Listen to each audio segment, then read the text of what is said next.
Hello, I'm Whisperwalk, theory crafter, plus speedrunner. I have uploaded a lot of runs to YouTube in the past, and these are my top 10 units, based on personal experience and theoretical knowledge. Disclaimer: any top 10 list is going to be based on values that matter most to the person doing the list. From my extensive testing of tens of thousands of times in the spiral abyss, certain key factors have stood out to me in terms of measuring a strong unit. The meta to a speedrunner like myself will look very different than the meta for a casual player. Therefore, my recommendations are really based on strategies that can get clean, consistent results, for the fastest clear time that can be achieved. I will name my top 10 DPS first, but before I do, I shall talk about what makes a DPS a great one, and what makes them mid, for me. The first factor I've discovered is that we can choose our character, but we cannot choose our enemy. The spiral abyss consists of 3 rooms, which can have a mix of what I've identified as 3 distinct enemy types. The first is single target, which is a boss fight, or a single mob. The second is multi-target, many mobs, and usually, multiple waves as well. The third and last enemy type is the gimmick variety, where they create hoops for a player to jump through, such as shields of a certain color that require a specialized strategy to break it. All these 3 enemies have a chance to appear in any of the 3 rooms, and multiple enemy profiles can even appear in the same room. So a good DPS is one that can handle many different situations. They are flexible and adaptable, they are not locked to a single type of enemy. The second factor for a good DPS is that they do not sabotage the player. They do not get in their own way. This is related to the first factor. A DPS that trips over itself is making themselves less adaptable and less flexible, therefore less capable of getting a solid clear time. They become the kind of unit that is locked into waiting for a very specific type of abyss, and remain on the bench otherwise. So a DPS such as Kinich cannot be a good DPS, because he actively limits a player's controls and is very difficult to steer to the player's intended movements. He is also locked to single target, which is AoE being very small in radius and also very hard to correctly aim. He can't control his own positioning, and it's extremely difficult to hit multiple enemies with his skill, even for the best speedrunners in the world. Other ways a DPS can sabotage themselves is if they have high energy costs or high sensitivity to being interrupted. Before a DPS can be a good one, they must defeat the most important enemy, which is themselves. Those who master themselves can master the world. The third factor for a good DPS is the inverse of this: they bring benefits to the player. Interruption resistance, a high starting HP, having damage that is easy to buff, or front load that can significantly shorten a run. Being generally comfortable to play. Ideally, what I'm looking for is a unit that is easy to pick up, but still having room for skill expression. So they already work well for a basic player, but turn much better in the hands of a competent speedrunner. And of course the last factor for a good DPS is simply their ability to deal damage. At the end of the day, if a DPS can't damage, they should just stay on the bench. Sorry, but that's how it is. And now we can talk about the top 10 DPS in Genshin. My list will not just be on field hypercarries, but also non-traditional units that bring damage in creative ways. So at number 10, I'll start with Nilou, the water dancer that converts every bloom into bountiful blooms, dealing tremendous area of effect damage. Nilou's team restriction of Hydro and Dendro units only, plus her weakness in single target, makes me reluctant to place her higher, but her powerful multi-target damage and domination of mobs makes her incredible. Nilou is very, very powerful in AoE, which is critical in the Abyss, as I have noticed that mob chambers usually take longer than boss chambers. Therefore, a strong performance in AoE is more highly valued than single target, but ideally, a DPS wants to have both. Nilou can be optimized to be decent or passable in boss fights, but will still lag behind other more meta units. I recommend Nilou for abysses where there are at least 2 mob chambers. We can sort of tolerate a bit of slowness for the 3rd room. But Nilou will still clear bosses in less than a minute if you know what you're doing. Nilou is artifact efficient to build, as she does not require crit stats, which have a very low drop rate in this game. Instead, Nilou wants HP, lots of it, as well as elemental mastery. She doesn't just save time for her own artifact farming, even her teammates are stat efficient. We don't need to prioritize crit rate crit damage in a Nilou team, but teammates just need to stack elemental mastery. Nilou can enable lots of non-valuable units such as Kokomi, Yao Yao, and Candace to be used in a speedrun setting, which is quite amazing, since we save more demanded units for the other side. Then I have a real head-scratcher coming in at number 9, not an on-field hyper-carry, but the 1 second, press a button, swap out, perfumist Emilie. Emilie blurs the line between DPS and sub-DPS, because her damage is so high that it can even overtake the DPS she is supporting. She can even be her own private army and let the team support her instead. If you think about it, being required on the field is an actual weakness, because damage doesn't care about the source of it, only that the enemy dies. Emilie's lack of on-field time is a plus point. You don't even need to cast her skill, because her burst automatically resummons the Green Lantern of Doom when she is finished. So this time Sade lets us play another DPS unit on her team. We have a huge selection to work with, from Kinich, Riothusly, Arlecchino, Yuamiya, Klee, even Ganyu works. Emilie's burst is capable of deleting entire waves of enemy mobs on its own, and if you have her signature weapon, Lumidaus Elegy, it pays for the burst for free without requiring investment into energy recharge stats. This signature weapon is very important for playing DPS Emilie, and it boosts her damage by more than 40%. A fully F2P Emilie is nowhere near as good. Emilie's skill deals consistent ticks of damage over a very long uptime of 22 seconds, making her one of the few non-Archons with 100% uptime. Emilie's skill versus single target, and burst versus mobs, gives her a flexible damage profile that can work against the unpredictable, ever-changing abyss. Since Emilie is a sub-DPS, I'll give a shout-out to other sub-DPS units as well. Xiangling is the OG super sub-DPS, with her own brand called the National or International Team. National has very good damage, and is still popular in speedrunning, but Xiangling's energy needs are very high and her teams are challenging to pilot. Definitely deserving of a top 10 placement, but in perhaps another category.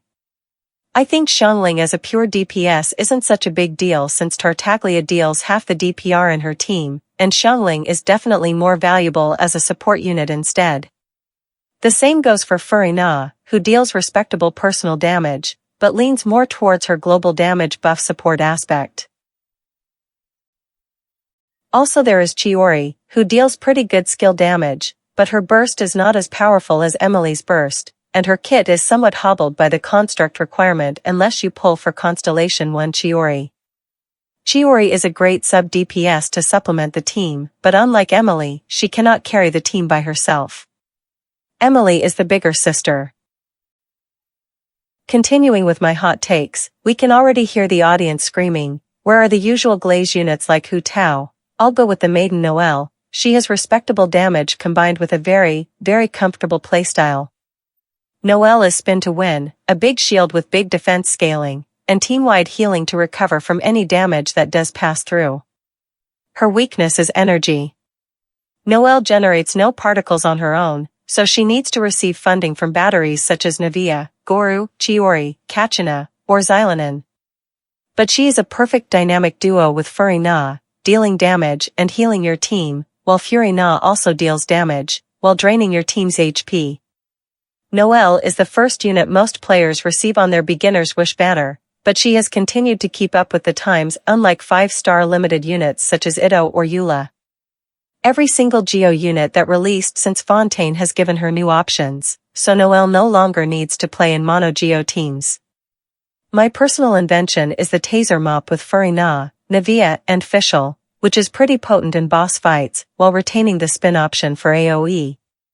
But even the more traditional Geo teams have variety now.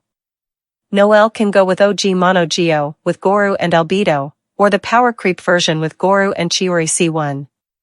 She can go with Double Hydro with Xilanen, Yelan, and Furry Na. She can even go Construct with Kachina and Chiori C0.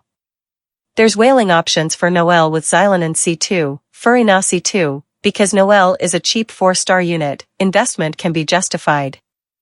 Noelle's clear times are not the fastest, but they are still really fast, and in fact, she can even be faster than a traditional DPS like Hu Tao, who somewhat suffers once there are 2 or more enemies. I have been speedrunning with both Noelle and Hu Tao since Fontaine, and here's a remarkable result. Noelle has cleared faster than C0 Hu Tao on this account ever since Abyss 4.2. We are at Abyss 5.2, and in the current Abyss she beat my Hu Tao by 9 seconds. Noelle is a tank, moderate damage, but protecting your entire team, role consolidation, since we no longer need to reserve a slot for shielders or healers. Excellent all-in-one package, cheap to build, although new players will struggle to get her Constellation 6. Number 7 also goes to a 4-star DPS, but this time, not because of quality of life or ease of use or any of that nonsense. Instead, here's gaming for his sheer power. The damage is just really high, even surpassing many 5-star DPS units. Gaming is not easy to play, and is crippled by circle impact, energy scamming, and mechanically difficult plunge controls. But he makes up for it by just having a lot of damage. Damage is good. Gaming is the cheapest meta DPS in the game cost-wise, can even speedrun at 0 cost with Sucrose, Rosaria, and Bennett. He holds the world record for 0 cost and 4-star only speedruns, his plunging attack amplified by forward melt for incredible 1, 2 or 3 hit KOs. But the thing that sets him back is he is relatively new and most players do not have his Constellation 6.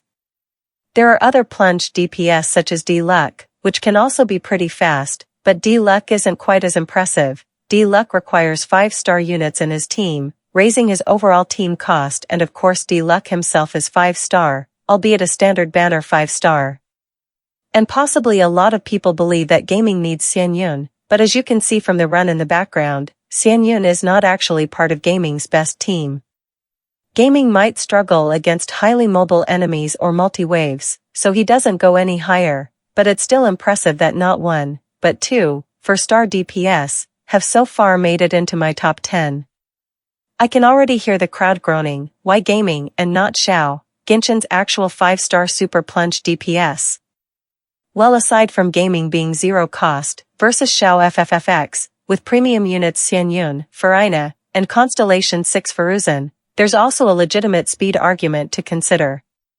5-star units tend to have flashy eye-candy bursts, but these bursts are also movie-long animations to sit through, resulting in Zhao's team having a very long setup time.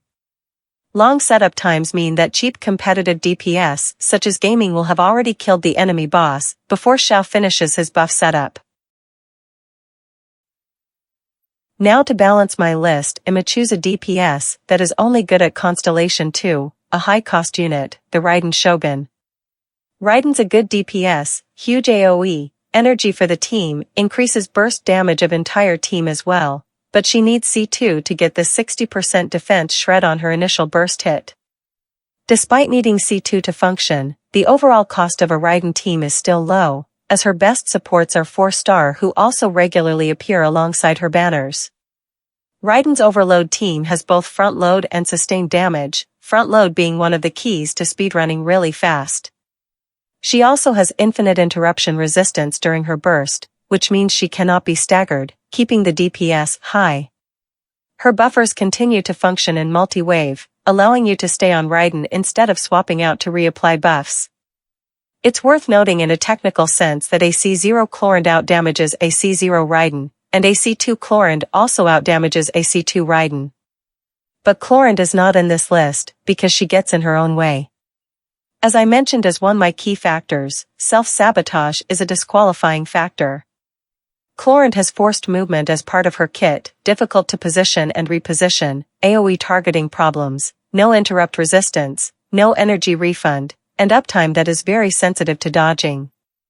Dodging with Chlorinde causes significant DPS loss, but getting staggered is also DPS loss, a lose-lose situation either way.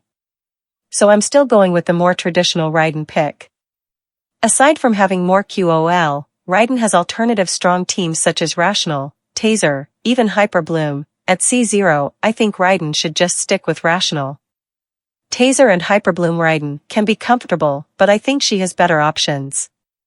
But Rational is a pretty good use for Raiden. Xiangling Xingqiu and Raiden get their bursts buffed and refunded, and Xingqiu with a sacrificial sword can do some pretty big skill nukes in this team.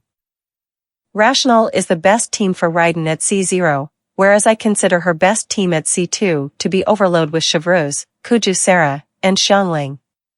Raiden's front load reaches its peak at C3, where her best team becomes Chevreuse, Kuju Sarah, and Bennett, 3 teammates being pure buffers for Raiden's damage.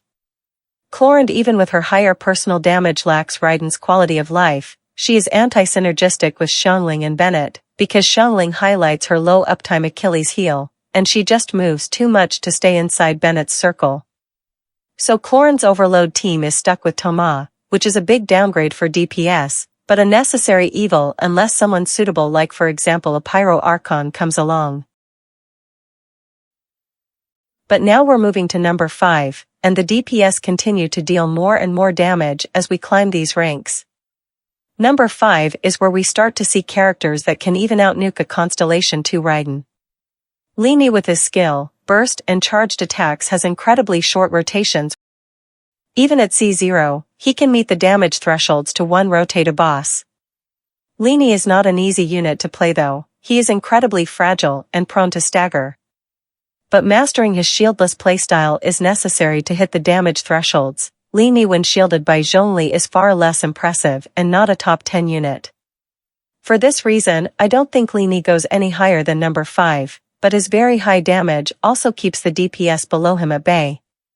There is a new speedrunning option for Lyney at Dolphin Investment with C0 Xilanen and C1 Chiori, which is still shieldless, but has now gained interrupt resistance via Chiori's crystallized shields.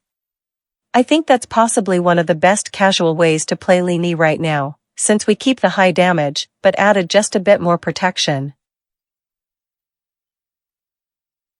Before we get to the top 3, I have to select number 4, surprise, surprise, it's a blondie. Navia is an underrated unit by many, but her clear times are very impressive and she often clears much faster than she sheets, due to her very high damage Gunbrella nukes. They've just gotten even bigger now, thanks to the release of Xilanen, although I should caution from jumping to the conclusion Xilanen is her best in slot. Navia clear times with alternatives such as Chiori, Zhongli, and even Kachina, are actually very similar to Nexilo times.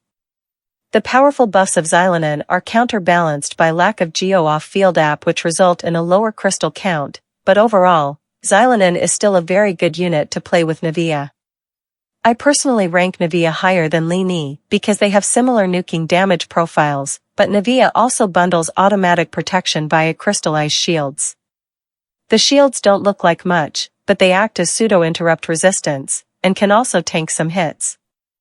A Navia team generates many of these crystallized shields anyway, so they keep getting refreshed. For the rest of your protection needs, Bennett can handle it. I said at the beginning of my video that flexibility and adaptability is a strong trait of top DPS, and Navia exemplifies this in spades. Navia's nuking power is really strong, and you get to choose the perfect timing for each nuke, positioning yourself, or the enemy, in the best location for a quick KO.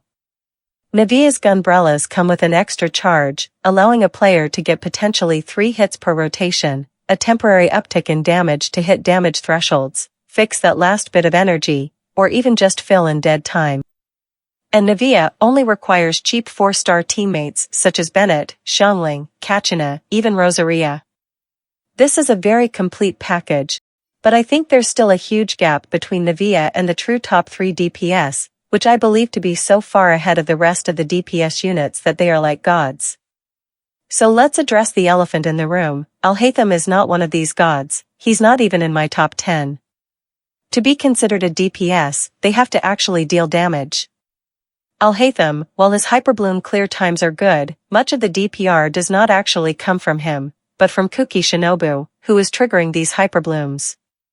If we swap Alhaitham out for some other unit like Yelan and drive with Nahida, we find very little difference in the actual clear time. Ouch, I think Sumeru's acting Grand Sage might just be a fraud. Is he a fraud? Feel free to share your thoughts in the comments. Aside from this, Alhaitham teams lack the front load, nuking power, interrupt resist or other nice features I have been highlighting about my top 10 DPS. For speedrunning, Alhaitham is also somewhat reliant on being carried by either C2 Navia or C2 Farina. We need to have at least one of them. So is Alhaitham a good DPS? Definitely. But a top 10 DPS? I hesitate. I really hesitate. He is still a nice unit, can partition his mirror uptime to have 2 DPS windows, useful in certain situations such as the run in the background. A pretty simple unit to play as well, he's got some AoE, got some single target damage. It's just that his damage in spread teams at C0 isn't very good and he's being carried by Hyperbloom. Hyperbloom has such a high damage floor that it uplifts many boats, dealing high sub-DPS damage so that the main DPS can get away with low scalings. But this is how Hyperbloom is designed to work in the first place, so Alhaitham's mid damage is not a bug, it's a feature. Anyway, Dendro teams are getting less relevant in the meta now, they don't really have the best clear times, and cannot compete with power creep or super hyper carries like the top 3. Nilou Bloom is the only Dendro team that is still posting top-notch runs, but also only in AoE. I already have them in the top 10, and Nilou, unlike Alhaitham, can somewhat argue for credit over all the bountiful blooms, since even if she isn't the bloom owner, the blooms only became bountiful due to her existence in the team. Regular blooms, without Nilou's transformation, are just very weak. Now for the gods. Number 3 is the insane, powerful and insanely powerful Arlecchino. Her damage is a fair bit higher than even the other DPS units I've picked so far. Her damage is also front-loaded, and it even increases incrementally over time over multiple rotations. Not that there will be many rotations, Arlecchino's base kit damage is so high that our enemies in Spiral Abyss can't last long enough to take her beatings. She is also ridiculously easy to play, just spam left click. Arlecchino's scythe hits in a wide radius so it can even hit multiple targets. The catch, and there's always a catch, Arlecchino can't be healed, at least by other units. The only way she can restore her HP is via her burst, which we usually skip at Constellation 0 due to its lack of iframes, long animation time, and Bond of Life reset. At Constellation 2 and above, using the burst as a nuke is a legit move. So if we want to play with Arlecchino, going healerless is the way. She runs pretty fine with Zhongli, shielding is even better than healing, since shields also resist interruption. But of course Zhongli is not going to give the fastest clear times. So ultimately, what we really want to do is play Arlecchino without protection, and this is the way to speedrun with her. Casual players should still stick to Zhongli. Arlecchino with Kazuha, Xilanen, and Bennett is one of her best teams, but she's a very flexible DPS, can play with Chevreuse Overload, can melt with C6 Kia, can vape with Yelan or Xingqiu, basically everything works well with her. Arlecchino is already busted at base kit, but her constellations are also extremely strong, so it's very common to see her at C1 or C2, not many players can resist the temptation of power. But I stick to C0, just to be relatable. Oh no, what did I do? Neuvillette, not at number 1. I guess this spoils who number 1 is, but number 2 is Neuvillette. Let me cook this Hydro Dragon first. Neuvillette, like Arlecchino, has really high damage, which is far above DPS who are not in the top 3, but unlike Arlecchino, he has no weaknesses or caveats at all. Even the lack of interrupt resistance is immediately supplied by his C1, which most players already own, at least according to the ownership stats at YS Helper. Neuvillette has perfect AoE, getting everyone in the room with his long-range laser beam. He also starts with a boatload of HP, good luck killing this judge. Neuvillette is the best DPS in the game for solo unit clears, as he can already clear Abyss just solo, no buffers, no teammates. But despite being an actual god, and absolutely glazed by the vast majority of Genshin players as well as content creators, I still don't place him at number 1. How is that possible? How can a unit that is perfect, without sin, without blame, without weakness, not be the best in Genshin? Because there's this girl with a surfboard shaped like a shark, she doesn't look like much, but Mualani has all the world records for all 3 abysses since she came out. She is the leaderboard winner at every constellation level. Mualani's damage is so high, her nuke so potent, it even makes gods like Neuvillette and Arlecchino look like slow pokes in comparison. Mualani has a bit of jank in her kit, she's not the most user-friendly, but the damage is just so high and her setup so fast that Neuvillette has not even finished applying his buffs before the shark girl draws blood and a kill. She is basically born to speedrun. Mualani not only has nukes, she has 4 of them. Her team setup is insanely fast, her rotations are short, her uptime is long, her cooldowns is only 6 seconds and she's already good to go again. Mualani can't be stopped. So Mualani, the best DPS in the game, uses cheap and low-demand units, lets you save premium ones like Bennett or Farina or Kazuha for another side. I have no more words. This is my top 10 DPS, for Genshin, Whisperwalk signing out.